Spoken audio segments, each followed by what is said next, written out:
آج کی اس گفتگو کا جو دوسرا موضوع جو میں اپنے ساتھ میں نے ایک اکٹھا کر دیا ہے وہ ہم نبی کریم صلی اللہ علیہ وآلہ وسلم کی زندگی مبارک کو پڑھتے ہیں. آپ کے حالات،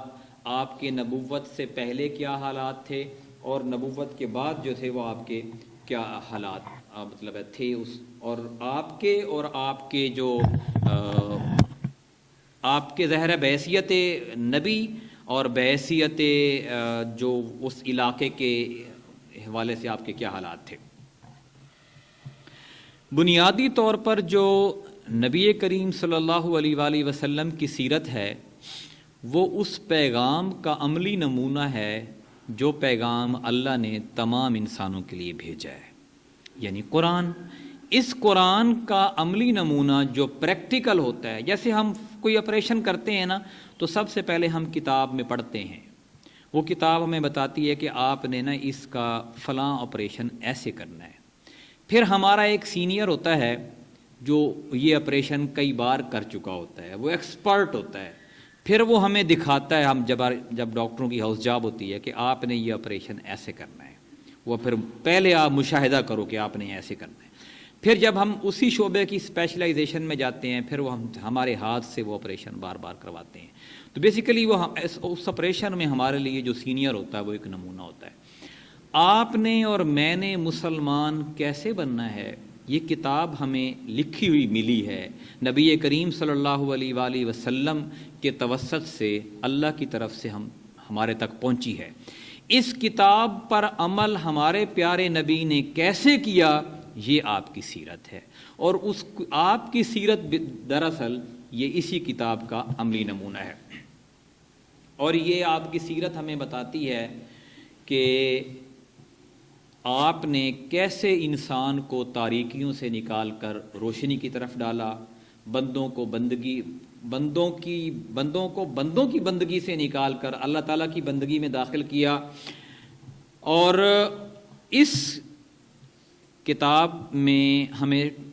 ٹوٹل جو چیزیں لکھی ہوئی ملتی ہیں ان کا عملی نمونہ نبی کریم صلی اللہ علیہ وسلم کی ذات میں ہمیں مل جاتا ہے. اچھا، یہ آپ نے اس عملی نمونے کو جو اختیار کیا، اور جیسے میں نے پچھلی دفعہ عرض کیا تھا کہ کفار ایک دم آپ کے اوپر ٹوٹ پڑے، جو لوگ جیسے ہمارے کہتے ہیں جو آپ کے اوپر صدقے اور واری تھے آپ کی سچائی پہ، ہر مکہ کے ہر شخص کی یہ کوشش ہوتی تھی کہ اپنی امانتیں رسول صلی اللہ علیہ وسلم کے پاس رکھوائے، محمد رسول اللہ صلی اللہ علیہ وسلم کے پاس رکھوائے. اور ہر شخص جو یہ کہتا تھا کہ آپ سے بڑا سچا کوئی نہیں ہے، آپ سے بڑا وعدے کا پابند کوئی نہیں ہے، اور آپ سے بڑا بردبار اور سخی اور لوگوں کی اعانت کرنے والا کوئی نہیں ہے. تو وہ ساری دنیا جو تھی، پورا مکہ اور پھر مکہ کے اطراف کے لوگ، وہ آپ کے مخالف ہو گئے. وہ کیا ایسی بات آپ نے کہہ دی تھی، کون سا ایسا کلمہ آپ نے کہہ دیا تھا جس کی وجہ سے وہ مکہ کے سارے لوگ آپ کے مخالف ہو گئے؟ اس کلمے کا وزن ہمیں تب محسوس ہوتا ہے جب ہم اس کلمے کو کہتے وقت کے جو حالات تھے اس سے پہلے، کلمہ کہنے کے دوران کے حالات اور اس کے بعد کے حالات کا ہمیں پتہ ہو. آپ تھوڑا سا میں آپ کو ایک عرب کا تھوڑا سا نقشہ آپ کو اگر میں تھوڑا سا بتاؤں کہ آپ یوں سمجھیں کہ عرب بالکل ایسے ہی تھا جیسے یہ ایک کمرہ ہے، یہ شمال ہے، یہ مغرب ہے، اور اس طرف جو ہے مشرق ہو گیا اور یہ پیچھے جنوب ہو گیا. یہی سمتیں ہم کرتے ہیں نا، مغرب، مشرق، شمال اور جنوب. عرب کا جو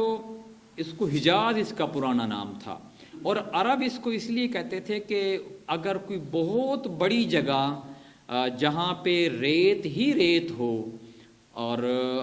کبھی کبھی اس میں پانی آ جاتا ہو یا کہیں کہیں اس میں جا کے سبزہ ہو، یعنی ایسی نہ پانی ہو اور نہ کوئی مٹی ایسی ہو کہ جس میں فصل اگائی جا سکے، اس کو عربی میں عرب کہتے ہیں. اور وہاں کے رہنے والے کو عربی کہتے ہیں. وہاں پہ پھر ایک زبان ظاہر بولی گئی، اس زبان کو عربی کہتے ہیں. اس کے مغرب میں، عرب کا جو مغرب ہے نا، یعنی سعودی عرب موجودہ کا بھی اگر آپ دیکھ لیں، اس کا جو مغرب ہے اس میں وہ جزیرہ ہے جس میں حضرت موسیٰ علیہ السلام کے دور میں فرعون لشکر جب پیچھے لگا تو وہ موسیٰ علیہ السلام اپنی قوم کے ساتھ اس بحر احمر کو انہوں نے کراس کیا اس سمندر کو اور جا کر اس جزیرے میں رہائش رکھی، اس کو جزیرہ نما سینا کہتے ہیں۔ یعنی اس عرب کے مغرب میں یہ ہے جزیرہ نما سینا اور بحر احمر ہے۔ اور مشرق میں اگر آپ اس طرف جائیں تو جنوبی عراق بنتا ہے، اس میں سعودی عرب کے، اور ساتھ ہی جو ہے وہ عرب کی خلیج ہے۔ خلیج اسے کہتے ہیں کہ اگر ایک سمندر اپنا خشکی کے اندر کوئی راستہ تھوڑی دیر کے لیے جا کے بنا لے، یعنی کھالا جسے آپ کہہ لیں عام زبان میں، تو وہ خلیج عرب ہے، اور وہ اس کا علاقہ ہے عراق کا بڑا حصہ۔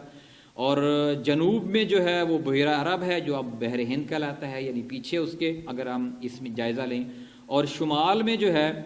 ملک شام اور اس طرف سے ہو کر شمالی عراق آ جاتا ہے۔ یعنی آپ یوں دیکھیں کہ یہاں سے آپ شروع کریں کہ عراق اور پھر شام اور پھر جزیرہ نما سینا اور پھر ادھر آتے جائیں بحر احمر اور پیچھے چلا جائے تو بحر ہند آ جاتا ہے۔ یہ تھا عرب کا محل وقوع۔ اس میں کل رقبہ 10,000 سے لے کر 13 لاکھ مربع میل تک ہے، یعنی پاکستان کا آپ ڈبل ٹرپل کر لیں اتنا رقبہ تھا۔ اور یہ چونکہ ایسا علاقہ تھا جو کہ سرسبز و شاداب نہیں تھا، اس لیے اس کے آپ دیکھیں کہ شمال مشرق کی جانب روم کی حکومت تھی، اور وہ روم جو تھا وہ شام، اس میں روم جو تھا شمال کی جانب وہ بہت بڑا زرخیز ایریا تھا۔ اس نے کبھی بھی اس طرف آنے کی کوشش نہیں کی، تو نے پتا اس میں ملنا ہی کیا ہے، سارے ریت کے ٹیلے تو ہیں۔ اور پھر اس کے عراق کے بالکل پیچھے ایران تھا، اور عراق اس وقت ایران کا حصہ تھا، اس کی حکومت تھی، اور انہوں نے بھی کبھی اس کے اوپر جو ہے وہ حملہ نہیں کیا۔ عرب قومیں جو تھیں وہ بنیادی طور پر تاریخ میں 4 لکھی ہوئی ہیں، 3 لکھی ہوئی ہیں اور 3 میں جو جس کا ان تینوں کا جو تذکرہ جو قرآن پاک اس میں تاریخ کی کتابوں میں آتا ہے وہ صرف ایک کا ہی آتا ہے، جو کہ حضرت ابراہیم علیہ السلام کی اولاد تھی۔ آپ ذرا یہ تھوڑا سا، میں آپ کو 5 منٹ آپ کے میں اور لوں گا تھوڑا سا بتانے میں، کہ حضرت ابراہیم علیہ السلام جو تھے وہ عراق کے ایک شہر ار میں پیدا ہوئے، وہاں کے رہنے والے ایک باشندے ہیں۔ آپ نے وہاں سے عراق کے یہ ار جو شہر ہے یہ دریائے فرات کے کنارے واقع ہے، جس کی اکثر مثال حضرت عمر فاروق دیا کرتے تھے۔ اور یہ جو کوفہ کا شہر ہے، جس کا اکثر مطلب لوگوں نے کوفہ کا نام سنا ہوا ہے، تو یہ کوفہ کے شہر کے پاس ار ہے۔ وہاں سے آپ کچھ عرصہ وہاں پہ رہے، اور پھر وہاں سے آپ نے ہجرت کی اور شہر ایک اور عراق کے اندر ہے حران، پھر وہاں پر چلے گئے، اور پھر وہاں سے آپ پھر اس کے بالکل قریب فلسطین ہے، پھر آپ فلسطین چلے گئے، اور فلسطین میں آپ نے اپنی پیغمبرانہ زندگی کا آغاز کیا۔ آپ کی شادی حضرت سارہ سے ہوئی، اور فلسطین سے ایک دفعہ آپ حضرت سارہ کے ساتھ مصر گئے۔ اب مصر عرب کے اس طرف ہے، جزیرہ نما سینا کے ساتھ، یعنی ایک طرف مصر ہے تو ایک طرف جزیرہ نما سینا ہے۔ موسیٰ علیہ السلام کے دور میں جو فرعون تھا وہ مصر کا بادشاہ تھا، تو آپ ایک دفعہ اپنی یعنی زوجہ محترمہ حضرت سارہ علیہ السلام کے ساتھ جو ہے وہ مصر میں گئے، تو حضرت سارہ خوبصورت بہت تھیں، اور ان کی شخصیت کے بارے میں بڑے یعنی کہ متاثر کن الفاظ تھے۔ تو اس سے جو تھا وہ مصر کا جو بادشاہ تھا نا فرعون، وہ حضرت سارہ پہ عاشق ہو گیا، یعنی اس نے برائی کا ارادہ کر لیا اور حضرت سارہ کو اپنے محل میں بلوا بھیجا۔ حضرت سارہ نے دعا کی، جس سے اس کو بیماری لگ گئی، اور وہ مطلب ٹپکنا شروع ہو گیا، جیسے بندہ زمین کے اوپر نیچے گرنا شروع ہو جاتا ہے۔ اس نے توبہ کی، اور پھر اس نے یہ سمجھا یہ تو کوئی پاک ہستی ہے جس کے میں نے برائی کا ارادہ کیا ہے، معافی مانگی، اور پھر اپنی بیٹی جو تھی ان کی خدمت میں پیش کی۔ بعض تاریخ میں خادمہ لکھا ہوا ہے، تاریخ تو ظاہر ہے سچی چیز تو ہمیں صرف قرآن سے ملتی ہے، تاریخ 100% سچی نہیں ہو سکتی، اس میں آگے پیچھے چیزیں بھی ہو سکتی ہیں۔ تو تاریخ میں بعد میں لونڈی لکھا ہوا ہے، اور بعد میں یہ لکھا ہوا ہے کہ یہ ان کی بیٹی تھی۔ بیٹی ہونے والے زیادہ مورخین کا جو اس پر زیادہ اتفاق ہے، کیونکہ وہ آپ کی شخصیت سے متاثر ہوا، تو ہر بندہ جو ہے وہ بے شک خود جتنا بڑا برا ہو، اس کی خواہش ہوتی ہے کہ میرا داماد نیک ہو، یعنی میرا جس کے ساتھ رشتہ ہو رہا ہے نا وہ لوگ ٹھیک ہوں۔ تو حضرت ہاجرہ کو ان کو بیٹی کا نام حضرت ہاجرہ تھا، وہ حضرت سارہ کی خدمت میں پیش کی، تو حضرت سارہ نے وہ اس کی شادی حضرت ابراہیم علیہ السلام یعنی اپنے ہی خاوند کے ساتھ اس کی شادی کر دی۔ ٹھیک 1 سال بعد حضرت ہاجرہ کے جسم سے اللہ تعالیٰ نے ان کو بیٹا دیا، جس کا نام انہوں نے اسماعیل علیہ السلام رکھا۔ عورت کی فطرت میں یہ ہے کہ وہ دوسری بیوی کو پھلتا بڑھتا برداشت نہیں کر سکتی۔ جب ان کے بطن سے بچہ پیدا ہوا تو حضرت سارہ نے حضرت ابراہیم سے علیہ السلام سے کہا کہ آپ ان کو ان کے بچے سمیت جو ہے وہ یہاں سے دور لے جائیں، جلا وطن کر دیں۔ اللہ کا حکم بھی ایسا ہوگا کہ حضرت ابراہیم علیہ السلام حضرت اسماعیل علیہ السلام کو وہاں سے، کہاں سے، یعنی فلسطین سے، فلسطین آپ کا مسکن تھا نا، فلسطین سے لے کر وہاں سے چلے، اور پھر آپ نے جو مکہ، موجودہ جو مکہ شہر ہے، خانہ کعبہ یہاں پہ تھا، لیکن خانہ کعبہ اصلی عمارت کی شکل میں نہیں تھا، کیونکہ جب حضرت نوح علیہ السلام کی قوم پر طوفان آیا تھا پانی کا، حضرت نوح علیہ السلام کی قوم کا مسکن وہاں پہ تھا جہاں پہ اب سعودی عرب کا موجودہ شہر جدہ ہے۔ یہاں پہ جب یہ پانی کا بڑا آیا سیلاب کے، تو پھر یہ خانہ کعبہ بھی گر گیا تھا، اور اس کی چند ایک دیواریں کھڑی تھیں، نشان اللہ نے چھوڑ دیے تھے، باقی عمارت جو حضرت آدم علیہ السلام نے تیار کی تھی وہ گر گئی تھی۔ تو اس عمارت کے پاس ایک درخت تھا، اس درخت کے پاس حضرت ابراہیم علیہ السلام نے حضرت ہاجرہ اور حضرت اسماعیل علیہ السلام کو دونوں کو چھوڑ دیا لا کے، اور چونکہ آپ نے دیکھا کہ یہاں پہ نہ تو کوئی پانی کا انتظام ہے، نہ کوئی کھانے پینے کی چیزیں ہیں، ریگستان ہے، اب نہ کوئی آدم ہے، نہ کوئی اس کی اولاد ہے، تو آپ نے پھر ایک مشکیزے میں ان کو پانی بھر کے دیا، یا ساتھ لے کے آئے ہوں گے، اور پھر ایک توشہ دان میں کوئی بہت کتنا بڑا تھا کتنا چھوٹا تھا یہ تو اللہ بہتر جانتا ہے، اس میں کھجوریں اور جو بھی کھانے کی چیزیں اس دور میں ہوتی تھیں وہ آپ نے ان کے لیے وہاں مہیا کی، اور پھر آپ نے وہاں سے واپس فلسطین تشریف لے گئے۔ فلسطین میں واپس جب گئے تو پھر اللہ تعالیٰ نے آپ کو خواب جو ہے وہ آپ کے خواب میں یہ آیا کہ آپ اپنے اسی بیٹے کو ذبح کر رہے ہیں جس بیٹے کو آپ خانہ کعبہ میں چھوڑ کے آئے تھے، یعنی حضرت اسماعیل علیہ السلام۔ تو آپ چونکہ پیغمبروں کا جو خواب ہوتا ہے وہ وہی ہوتی ہے، تو آپ نے اس خواب کو پورا کرنے کے لیے وہاں سے چلے، حضرت اسماعیل علیہ السلام سے یہ بات کی، ظاہر ہے وہ بھی پیغمبر ہی تھے، اور حضرت ہاجرہ بھی بہت نیک تھیں، تو دونوں میں سے کوئی بھی اس بات میں رکاوٹ نہ بنا، تو انہوں نے کہا ٹھیک ہے آپ لے چلیے۔ آپ لے گئے اور آپ نے ان کو پیشانی کے بل لٹایا، اور جب ان کو یعنی ذبح کرنے لگے تو اللہ تعالیٰ نے قربانی قبول کی، اور جنت سے جو ہے وہ ایک جانور بھیجا جس کو جو آج کل دمبا کہتے ہیں، تو وہ اس کو وہ ذبح ہو گیا۔ تو حضرت اسماعیل علیہ السلام جب حضرت ابراہیم علیہ السلام نے وہ دیکھا، آنکھیں کھولیں، تو وہ حضرت اسماعیل علیہ السلام ماشاء اللہ پاس کھڑے ہوئے ہیں اور دمبا جو ہے وہ ذبح ہوا پڑا ہوا ہے، تو اس کو لے گئے، اس کا گوشت کھایا۔ تو حضرت ابراہیم علیہ السلام پھر حضرت اسماعیل علیہ السلام کو وہاں پہ چھوڑ کے پھر وہاں سے دوبارہ فلسطین چلے گئے۔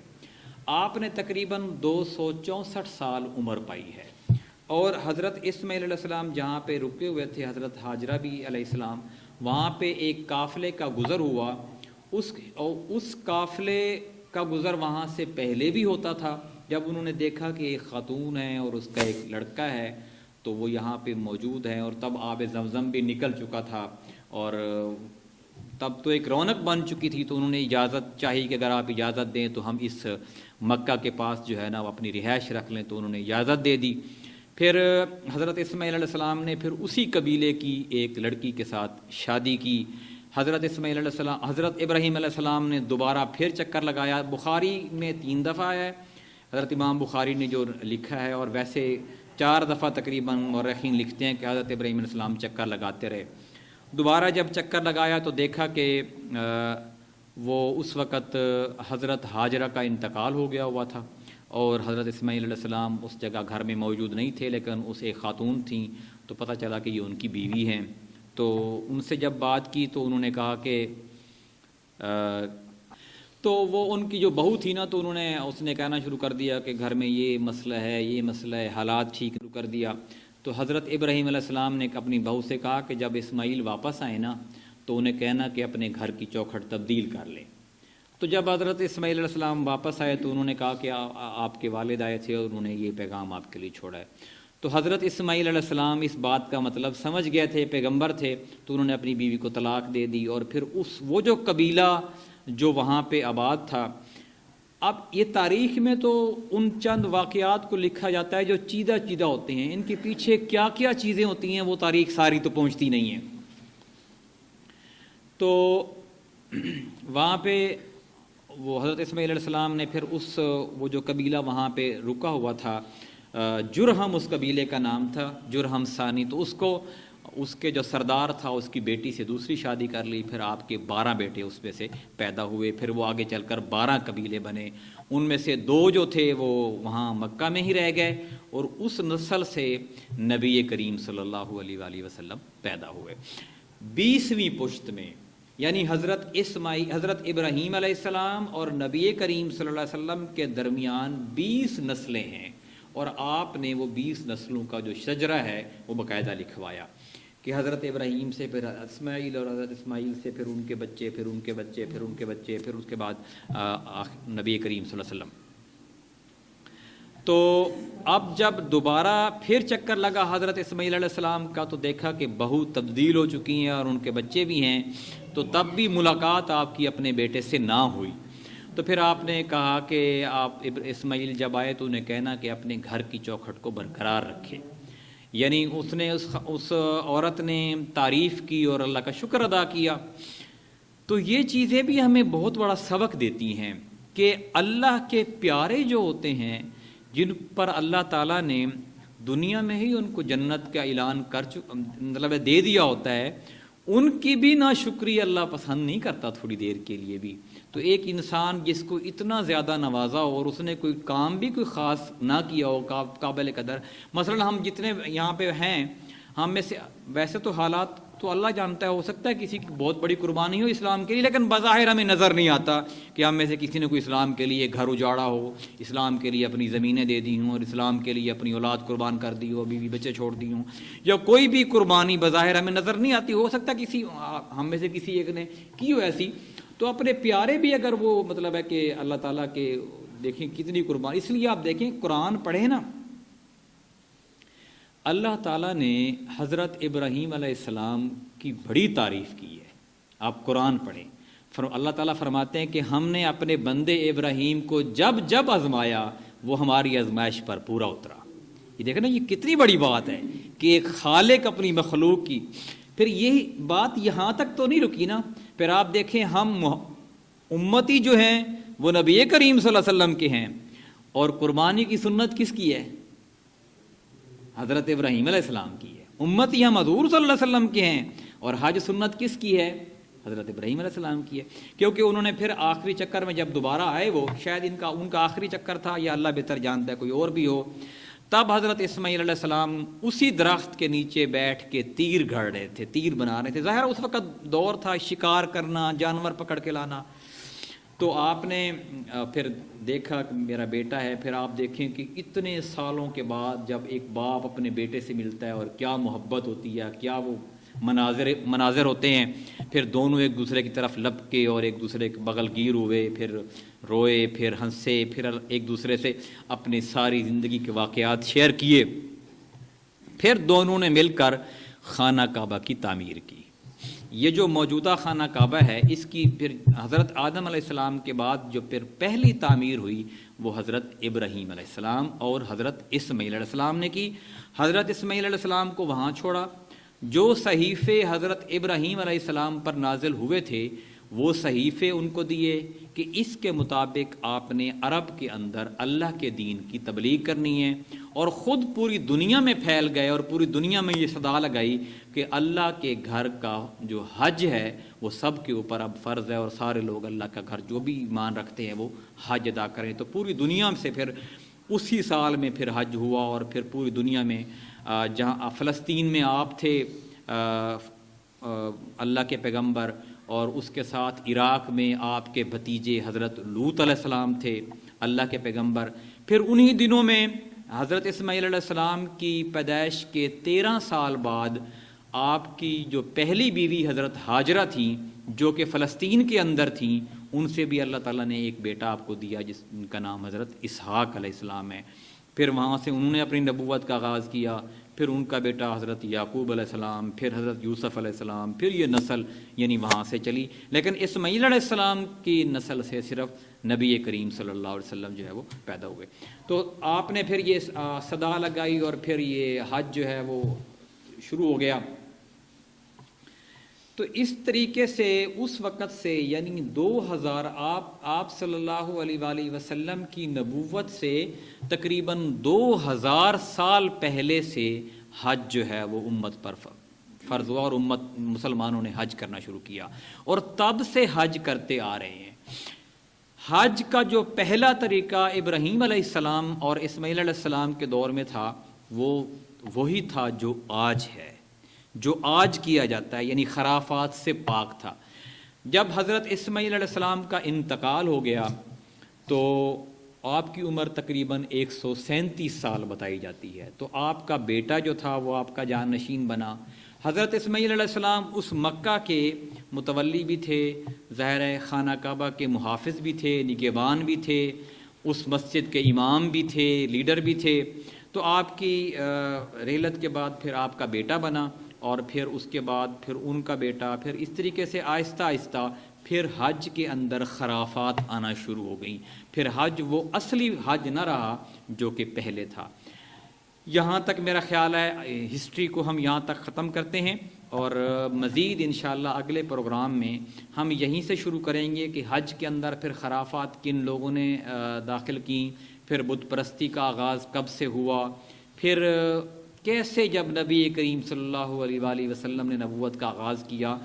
تو وہ زمانہ جاہلیت کیسے دوبارہ سے بن گیا۔ اللہ تعالیٰ سے دعا ہے کہ ہمیں ان سے صحیح سبق لینے اور عمل کرنے کی توفیق عطا فرمائے۔